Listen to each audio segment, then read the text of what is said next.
بسم اللہ الرحمن الرحیم۔ عبادت کی ضرورت خدا کو یا انسان کو؟ انصر رضا، وقف زندگی، کینیڈا۔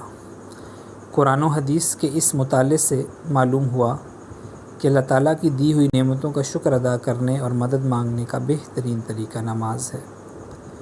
کچھ لوگ آیت وَمَا خَلَقْتُ الْجِنَّ وَالْإِنسَ إِلَّا لِيَعْبُدُونَ اور میں نے جن و انس کو پیدا نہیں کیا مگر اس غرض سے کہ وہ میری عبادت کریں کے متعلق سوال یا اعتراض کرتے ہیں کہ اللہ تعالیٰ کو ہماری عبادت کی ضرورت کیوں ہے؟ اس کا ایک جواب تو اسی صورت کی ہی اگلی آیت میں مَا أُرِيدُ مِنْهُم مِّن رِزْقٍ وَمَا أُرِيدُ أَن يُطْعِمُونِ، میں ان سے کوئی رزق نہیں چاہتا اور نہ یہ چاہتا ہوں کہ وہ مجھے کھلائیں، میں دے دیا گیا ہے کہ لوگوں کی عبادت سے اللہ تعالیٰ کو کوئی فائدہ نہیں پہنچتا۔ دوسرا جواب ہمیں نبی اکرم صلی اللہ علیہ وسلم کی زبان اقدس سے مندرجہ ذیل حدیث قدسی کے ذریعے دیا گیا، جس میں کہا گیا کہ اگر روئے زمین کے تمام انسان متقی بن جائیں تو خدا کی بادشاہت میں کوئی اضافہ نہیں ہوگا، اور اگر تمام لوگ بدکار بن جائیں تو خدا کی بادشاہت میں کوئی نقصان نہیں ہوگا۔ یا عبادی لو ان اولکم و آخرکم و انسکم و جنکم کانوا علی اتقى قلب رجل واحد منکم ما زاد ذلك فی ملکی شیئا۔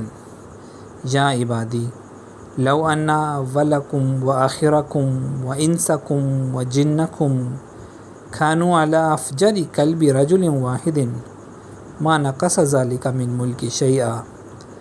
یا عبادی لو ان اولکم و آخرکم و انسکم و جنکم قاموا فی صعید واحد فاسألونی فأعطیت کل انسان مسألته ما نقص ذلك مما عندی الا كما ينقص المخيط اذا ادخل البحر۔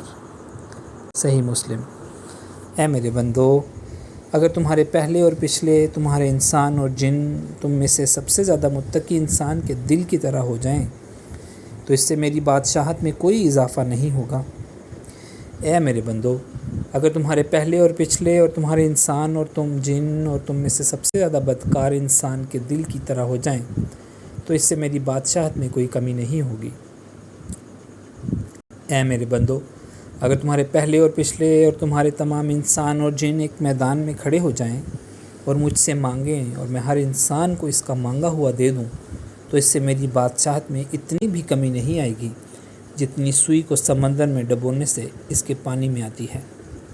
قرآن مجید میں اللہ تعالیٰ کی عبادت کے دو مقاصد شکر گزاری اور مدد مانگنا بیان کیے گئے ہیں، جو اللہ تعالیٰ کی ضرورت نہیں بلکہ سراسر انسان کے فائدے کے لیے ہیں۔ شکر گزاری، ہم ہر نماز میں کہتے ہیں ایاک نعبد، ہم تیری ہی عبادت کرتے ہیں۔ اللہ تعالیٰ فرماتا ہے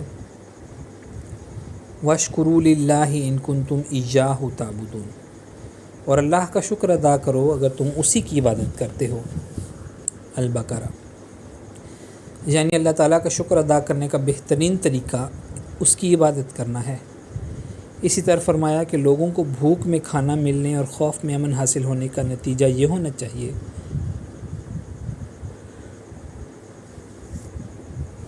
کہ وہ اس گھر کے رب کی عبادت کیا کریں۔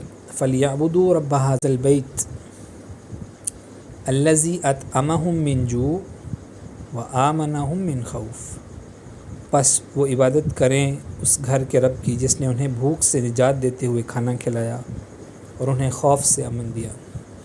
حضرت عائشہ صدیقہ رضی اللہ عنہا فرماتی ہیں کہ نبی اکرم صلی اللہ علیہ وسلم اس قدر عبادت کرتے تھے کہ آپ صلی اللہ علیہ وسلم کے پاؤں سوج جایا کرتے تھے۔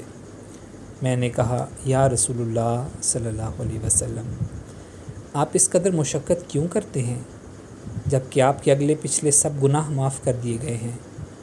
تو آپ صلی اللہ علیہ وسلم نے فرمایا افلا اکون عبدا شکورا، کیا میں اللہ کا شکر گزار بندہ نہ بنوں؟ صحیح مسلم، صحیح بخاری۔ مدد مانگنا، اسی طرح ہم ہر نماز میں پڑھتے ہیں وَإِيَّاكَ نَسْتَعِينُ، اور تجھی سے ہم مدد چاہتے ہیں۔ اللہ تعالیٰ ہمیں تعلیم دیتا ہے کہ یہ استعانت یعنی اللہ تعالیٰ سے مدد صبر اور نماز کے ذریعے مانگی جا سکتی ہے۔ وَاسْتَعِینُوا بِالصَّبْرِ وَالصَّلَاةِ، اور صبر اور نماز کے ساتھ مدد مانگو۔ قرآن و حدیث کے اس مطالعے سے معلوم ہوا کہ اللہ تعالیٰ کی دی ہوئی نعمتوں کا شکر ادا کرنے اور مدد مانگنے کا بہترین طریق نماز ہے۔ لہٰذا ثابت ہوا کہ اللہ تعالیٰ کو نہیں بلکہ ہمیں اس کی عبادت کی ضرورت ہے۔ اللہ تعالیٰ ہم سب کو ہمیشہ اس کی توفیق عطا فرماتا رہے، آمین۔ روزنامہ الفضل انٹرنیشنل، ہفتہ 13 جنوری 2024 عیسوی، صفحہ نمبر 5۔